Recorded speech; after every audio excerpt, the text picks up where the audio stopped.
Saya beri contoh ya betapa pentingnya mindset ya, cara berpikir. Orang itu menjadi kikir itu karena nganggap hidup itu lama dan uang itu penting. Kalau zaman Nabi itu sederhana kalau melihat hidup.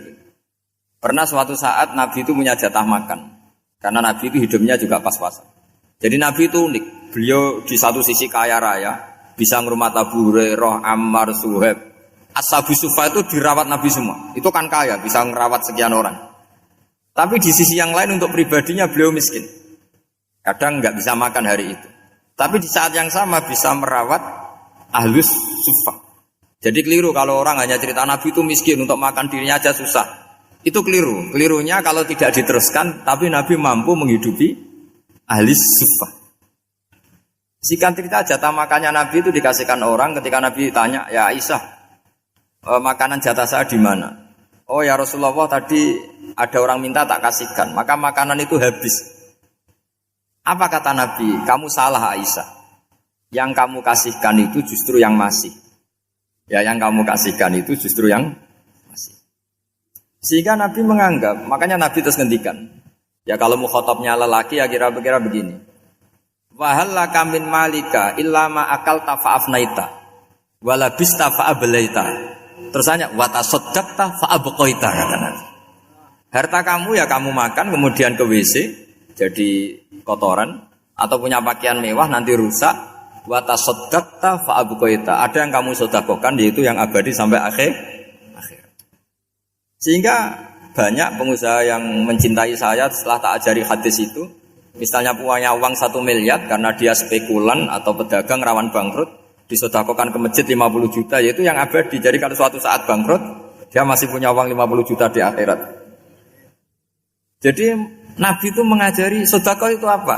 Ya sedekah itu pengabadian uang. Kalau kita kan enggak, bilang sedekah itu nguras uang. Itu pikirannya setan, dan pikirannya orang Islam. Itu cara berpikir setan, bukan cara berpikir umat apa? Sehingga Sayyid Ali Zainal Abidin itu kalau ada orang minta, kemudian beliau ngasih, itu beliau bilang gini, marhaban biman hamala zadi ilal akhirah. Matur nuwun nggih jenengan sing beto sangu kula nate. Jadi dianggap teller saja. Orang yang minta uang beliau itu dianggap tukang nyatet bank ini. Karena sudah ditabungkan, ya sudah. Kalau kita kan enggak, wah pengemis tuh ganggu gini-gini. Kecuali pengemis profesi ya mungkin kita agak-agak enak. Mari zaman akhir itu ada pengemis apa? Profesi. Jadi repot. Terus tak beri contoh lagi kebahagiaan ketika kita milih Islam moderat. Islam kita diajarkan guru-guru kita, utamanya oleh guru kita Mbah Maimun. Saya juga sering ketemu beberapa ulama dunia, termasuk Habib Umar. Saya juga ikut sowan ke sini pas beliau sama Habib ini Hasan Toha Putra di sini sama orang-orang moderat. Itu cara berpikir juga luar biasa indah. Beliau pernah cerita ya, beberapa ulama lah, banyak yang cerita itu. Saya pernah diceritani seorang alim ketika ada orang ekstremis itu mau ngebom di tempat maksiat. Kebetulan yang maksiat itu kebanyakan ya orang Islam, karena di negara yang mayoritas Islam. Ditanya sama Syekh Sa'rawi. Syekh Sa'rawi itu mufassir top di mana? Mesir. Ini mau tak habisin karena mereka orang Islam kok maksiat terus. Terus ditanya sama Imam Sa'rawi, laumatu ala khini ma'asihim aina masiruhum. Kalau mereka mati dalam keadaan maksiat, mereka kemana? Ya ilan nar, mereka pasti masuk neraka. Terus ditanya sama Imam Sa'rawi, wahal masiruhum ilan nar muradun nabi amlah. Punya umat maksiat kemudian mati masuk neraka, itu yang diinginkan Nabi apa enggak? Ya tidak aja. Ya sudah, enggak usah dibom, ditunggu tobatnya kata. Karena kalau mati dalam keadaan itu ke neraka, dan itu tidak yang diinginkan Rasulullah Sallallahu Alaihi Wasallam. Terus ekstremis ini menjadi tobat, tidak berpikir ekstremis mas. Jadi orang itu harus berpikir mindset yang baik. Meskipun kadang berpikir baik itu ya agak-agak kacau. Ada seorang wali Majdzub itu kalau berdoa agak kacau, tapi nggak bisa dibantah. Masyhur itu doa itu. Ini sekaligus ijazah, tapi kalau sebelum wali nggak boleh. Itu datang ke makamnya Rasulullah SAW. Terus doanya itu begini, ya Allah sekarang terserah engkau. Ya Allah, sekarang terserah engkau. Jika saya kamu jadikan orang soleh, jika saya engkau jadikan orang soleh, maka surra habibuk, maka kekasihmu ini senang. Yang susah musuhmu yaitu setan. Tapi kalau engkau menjadikan saya orang fasik, maka yang susah kekasihmu, yang senang musuhmu. Jenengan punya dua pilihan itu. Wah, itu kan doa tapi kayak teror itu. Ya, jadi berdoa di Raudhah. Wah, itu pasti mandi itu karena agak-agak maksa Tuhan itu. Ya Allah, engkau punya dua pilihan. Jika saya jadi orang soleh, maka kekasihmu ini senang. Musuhmu yang susah yaitu setan. Tapi jika saya jadi orang fasik, maka musuhmu yang senang, kekasihmu yang susah. Mohon terserah jenengan, mau menyenangkan kekasihmu, apa menyenangkan musuhmu? Gitu. Kira-kira gimana? Kalau tertarik boleh doa itu dipraktekkan. Tapi kayaknya kalau copy paste itu gak keren, apa? Jadi dulu orang itu muamalah sama Allah dan Rasul itu rileks. Rileks itu nyaman karena ya tadi, qul bi fadlillah wa bi rahmati fa bidzalika falyafrah. Sehingga Imam Izzuddin bin Abdissalam itu ngendikan innalladzina yarmunal muhsanatil ghafilat. Di antara kebaikannya ibu-ibu atau mbak-mbak ini harus berstatus ghafilat. Perempuan-perempuan pelupa. Ghafilat itu pelupa. Pelupa dari kenikmatan maksiat sehingga mereka dengan taat. Misalnya ada ibu-ibu atau mbak-mbak atau juga bapak-bapak tahajud, kemudian nyaman dengan tahajud itu. Kira-kira terbersit enggak ingin maksiat? Enggak kan, karena sudah nyaman dengan tahajud, dengan taat. Maka dibutuhkan kenyamanan dalam beribadah. Sebab itu ala bidzikrillahi tatmainnul qulub. Makanya saya termasuk kiai yang setiap ngaji itu happy, seneng. Karena ini untuk kampanye, seneng dengan ngaji, dengan taat itu sudah luar biasa. Kayak apa kalau mereka senengnya kalau nunggu melakukan maksiat. Jadi termasuk bentuk perlawanan kita terhadap maksiat adalah usahakan kamu tuh sebahagia, senang dengan taat. Istiqnas billah, mu'anasah billah, farah billah, itmi'nan tumakninah billah. Sehingga ini mencukupkan kita tidak berkebutuhan maksiat. Meskipun kita ya manusia, pasti suatu saat atau sudah pernah maksiat. Serasa diceritakan lah, itu mesti gitu. Lah orang-orang dulu itu orang yang sukses mengelola bahagia ma'allah wa billah walillah. Jika wali-wali dulu itu jadi wali itu tidak mesti karena ibadahnya banyak, itu enggak. Mereka orang yang ibadahnya itu biasa. Biasa-biasa sekali. Ulama-ulama dulu ibadahnya biasa sekali. Tapi qulubuhum ma'allah, hatinya itu ma'allah. Itu ada seorang wali itu jadi wali, Umar bin Abdul Aziz yang dikenal khamisul khulafa. Khulafa. Di luar khulafa Ar-Rasyidin 4, di antara yang soleh adalah siapa? Umar bin Abdul Aziz. Itu ketika mau meninggal, itu senangnya bukan main. Itu semuanya nangis, beliau senang. Terus tanya, kenapa kamu senang? Memangnya saya kalau mati itu kemana aja? Ila khairi madhubin ilah, ke zat terbaik. Dibang urip mbek kowe bolet atau mbek arhamur rahimin ya. Yaitu Allah Subhanahu. Jalaluddin Ar-Rumi ketika mau meninggal itu muridnya nangis semua, beliau marah. Kamu harusnya pesta karena saya mau ketemu kekasih saya, malah kamu tangisi, goblok sekali kamu katanya.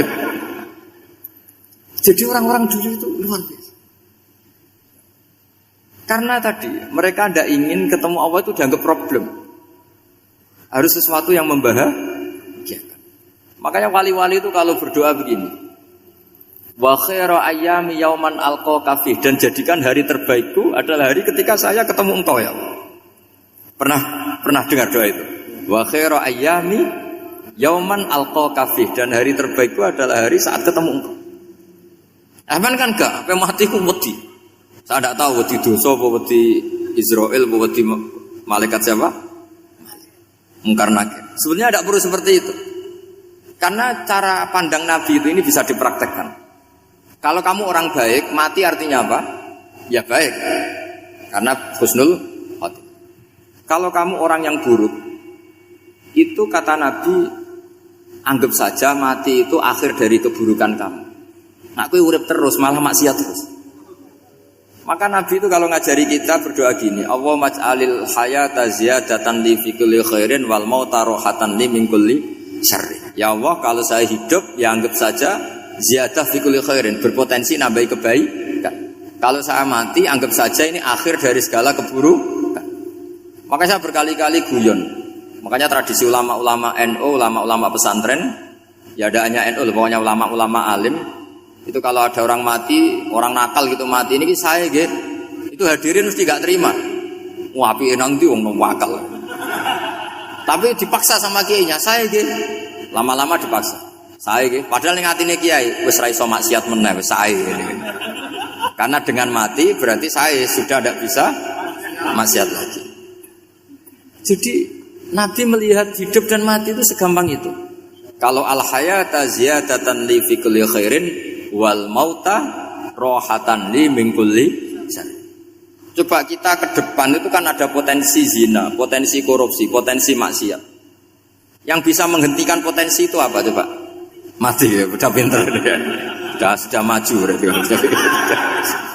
Berani mati. Berani. Tapi jangan di sini ngel-ngelo panitia. Artinya yang selama ini kita risau dengan kematian, dengan apa? Nabi ngajari kita tadi. Allahumma ij'alil hayata ziyadatan li fi kulli khairin wal mauta rohatan li min kulli syarr. Ya Allah, jadikan hidup ini sebagai bekal menambah kebaikan dan suatu saat kalau saya mati, semoga itu akhir dari segala keburukan. Jadi artinya Nabi itu ngajari kita itu positif terus. Sama seperti ulamanya tadi. Nak lagi rukun mbek tonggo ya sanggep ae kanca kaapian. Nak nenengan ben ra utang ngoten. Dadi pokoke penak terus itu. Nak bojo lagi ngamuk alhamdulillah gak ngajak blonjo. Nak pas rukun ya alhamdulillah kok lagi rukun. Jadi gampang semua. Makanya ada seorang alim itu ngendikan begini, ada yang tanya. Saya tuh dulu ketika kaya, teman saya sering main ke saya. Setelah saya miskin gak ada teman-teman yang ke saya. Dikira si Habib ini kebetulan orangnya Habib itu mendukung keluhan dia, ternyata enggak. Si orang alim itu bilang gini, malah bagus toh gitu. Kowe wis melarat buruhe wong. Ya sudah kamu miskin buruhnya orang lain. Misalnya tukang manol di pasar atau tukang becak. Kemudian teman-teman kamu datang, malah kamu malu toh jadi tontonan. Bagus kalau mereka lupa, pas kamu miskin tidak ada yang lihat katanya. Jadi apa ya, dianggap enteng saja gitu. Akhirnya orang ini nggak jadi ngeluh. Selama ini kan kita ngeluh ya, ketika miskin teman-teman nggak datang. Coba kalau mereka datang pas kamu buruh bikin foto di orang lain, mantan bos buruh, malu nggak? Milih datang kepada? Nggak lah, sudah bener itu. Jadi ulama dulu itu makanya sering baca biar tahu solusi hidup. Jadi ulama dulu itu gampang sekali melihat kehidupan itu, gampang sekali, indah, gampang. Sekarang tuh enggak. Orang itu cara berpikir nuruti nafsu, itu yang bahaya. Makanya Quran kritik ara'aita man ittakhadha ilahahu hawa. Orang yang cara berpikir itu nuruti hawa nafsu. Kalau zaman Nabi, zaman sahabat, zaman ulama itu enggak seperti itu. Jika cara berpikir itu mudah. Makanya kata Nabi absyiru ya ma'sarul muslimin kata. Kamu harus senang ya ma'sarul muslimin. Allah sekarang buka pintu langit yang sebelumnya enggak pernah dibuka. Dan Allah yubahi bikum malaikatah, dan Allah membanggakan kamu kepada para malaikat. Kenapa? Umatnya Muhammad, umatnya Rasulullah Muhammad SAW itu kalau sampean kepengen mati setiap saat itu baik, itu resepnya gampang kata Nabi. Addu faridotan wantadzoru ukhra. Jadi Allah memberitahu, ya Muhammad, umatmu ini luar biasa. Jadi misalnya tadi kita sholat subuh, ditanya, Bahak kamu sekarang ngapain? Nunggu sholat duhur ya. Setelah sholat duhur ditanya lagi nunggu apa asar.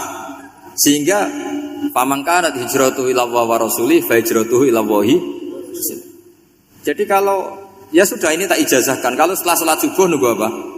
Duhur. Setelah duhur nunggu. Sehingga ketika kita mati itu statusnya penunggu sholat. Tapi kamu kan enggak miskin, kenapa? Penunggu kaya. Ya itu enggak masuk surga ya. Penunggu kemapanan. Berarti kan menunggu sesuatu yang seleranya nafsu. Beda kalau penunggu sholat. Berarti kamu di dunia menunggu ritual ibadah. Maka di antara ijazahnya Nabi apa? Addu faridotan wantazuru ukhra. Melakukan satu fardu, kemudian kita menunggu tugas berikutnya. Jadi niati saja setelah subuh nunggu apa? Duhur. Setelah duhur, meskipun kita di perapatan, apa? Nunggu asar. Tapi ya asar betul, jangan nunggu tok pas asar. Jadi sebetulnya umat ini gampang sekali. Jadi di antara kebanggaan Allah, yubahi itu Allah bangga dengan malaikatnya adalah umat ini adalah addu faridotan wantazuru ukhra, melakukan satu fardu kemudian menunggu fardu yang lain. Dari mengkhidmati kampus, ingin mengkhidmati masyarakat, dari satu masyarakat lokal Semarang menjadi sampai sekarang sampai Banjarmasin, Unisula mau bikin kampus di sana terus gitu. Dari satu tugas ke tugas yang lain. Makanya Islam diajarkan setelah satu tugas selesai, faida faruh tafan sok. Jadi sehingga hidup kita itu dinamis, dari satu kebaikan menunggu kebaikan lain, dari satu kebaikan menunggu, sehingga hidup kita ngapain? Nunggu satu kebaikan. Ini sudah masuk faman kanat hijratuhu ilallahi wa rasulih fa hijratuhu ilallahi wa rasulih. Sehingga bayangkan kalau kita direkam Allah, Gusti kula ampun mati nak dereng sugih. Wis melarat puluhan tahun, sakit, nunggu sesuatu sing sifatnya nafsu, kepengin sugih. Sugih tok jak cukup. Tahu burono wong sing tahu ngenyek ndekne lho, itu kan urung-urung wis dendam. Saya belum mau mati sebelum kaya dan buruhkan orang yang pernah melecehkan saya. Wis ngono akhirnya mati urung sugih. Berarti wis fakir matine hasud. Mau itu ngenes dunia akhirat kan kira-kira seperti itu. Kamu santai aja kalau fakir berarti meringankan hisab karena ada banyak harta. Yang mau dihisab apanya? Enggak punya apa-apa. Jadi saya mohon sekali ya, Islam itu mengawal kebahagiaan. Sebab itu sampai bahagia itu menjadi perintah Islam, kul bi fadlillah wa bi rahmati fa bidzalika falyafrahu. Karena dengan bahagia bi taat diharapkan orang Islam itu tidak bahagia atau cari kesenangan lewat jalur apa maksiat. Sehingga ciri utama wali apa? Ala inna auliya Allahi la khaufun alaihim wa lahum yahzanun. Sehingga ulama dulu itu rileks-rileksnya, termasuk yang saya ceritakan tadi, Imam Ahmad, Imam Syafi'i, itu melihat apa saja rileks. Ya tadi kalau disenangi orang ya barokah, punya kawan kebaikan. Nak dineng ya barokah dineng di gedingi tonggo rada utang, ranjuk tulung itu. Jadi rileks saja. Masyhur itu Imam Syafi'i ngendikan waman asaa ilaika faqat atlaqaka. Orang yang berbuat buruk sama kamu hakikatnya adalah membebaskan kamu. Atlaqo itu apa? Membebaskan. Enak gak jadi hidup gitu? Kalau kamu kan enggak, kok gedeng aku salahku apa? Malah kamu ujub dong, orang kok gak tahu salahnya. Kamu jadi suami, istrinya ngomel, kurang apa saya sebagai suami? Ya kurang banyak, enggak ganteng, enggak kaya, enggak ini. Malah kalau diterangkan malah parah toh. Ya sudah rileks saja, kalau dia ngomel ya tadi alhamdulillah dapat pahala tanpa apa? Biaya. Terus ngomel kan butuh energi, paling yang tidak kuat 3 jam. Nanti juga berhenti apa? Sendiri. Terus ambil nilai positifnya, misalnya ngomel sama suaminya, bagus lah. Kalau ngomel sama tetangga malah kayak apa gitu aja udah. Jadi ulama dulu itu gampang sekali melihat hidup. Rasulullah ya gitu, melihat hidup tuh gampang saja. Ketika tanya, ya Aisyah apa ada sarapan? Tidak ada ya Rasulullah, ya sudah saya tak puasa. Jadi enteng saja. Kadang-kadang beliau ingin puasa, ya puasa sunat, ada sarapan nggak jadi puasa. Rileks. Nabi itu rileks. Kalau ngajari kebaikan juga rileks. Nah sekarang itu banyak orang yang karena mungkin kurang baca, Islam tuh kayak menjadi aturan yang bengis, yang repot, yang mengekang. Itu tidak seperti itu. Yuridu wa bikumul yusra wala yuridu bikumul usra. Allah menghendaki agama ini mudah. Sehingga ada sahabat di Mami Mu'ad itu baca Baqarah. Sahabat ini pekerja petani, mufarokoh ditinggal. Ketika Mu'ad lapor, ya Rasulullah ini ada orang munafik, tengah-tengah sholat mufarokoh saya ditinggal. Yang disalahin itu tidak yang tinggal tapi Mu'ad. Afattanun anta ya Mu'ad, kamu itu tukang fitnah. Masa ngimami petani pakai surat Baqarah? Jadi yang disalahkan ini imamnya. Kalau kamu jadi imam, sholatnya ya yang cepat. Makanya terus banyak orang kecepatan karena tadi. Jadi Nabi itu enteng sekali. Jadi apa ya? Nabi itu beda dengan yang kita bayangkan beda. Nabi pernah ngaji di masjid, kemudian ada tetangga lewat pakai cangkul ke kebun. Semua sahabat gerutu. Ini orang tidak benar. Ada Nabi ngaji ditinggal saja ke kebun, tidak ikut ngaji. Jawabannya Nabi tidak. Itu bagus, itu ikut sunnah saya. Kenapa ya Rasulullah? Dia kerjanya nyari halal. Dan untuk menghidupi keluarganya itu juga ajaran saya. Sehingga yang ngaji ya ajarannya Nabi, yang enggak ngaji karena kerja mencukupi keluarga juga ajarannya Nabi. Segampang itu. Oh, kalau kayaknya kamu kan, wes gak roh akhlak kan gitu. Nabi rileks saja Nabi. Sampai bisa lihat itu di Ihya di bab Fadhailul Kasbi. Makanya ini penting sekali supaya orang itu berpikir Islam atau mendakwahkan Islam itu berdasar sanad ya yang muttasil yang pernah dilakukan Rasulullah sallallahu alaihi wasallam. Semoga barokah. Assalamualaikum warahmatullahi wabarakatuh.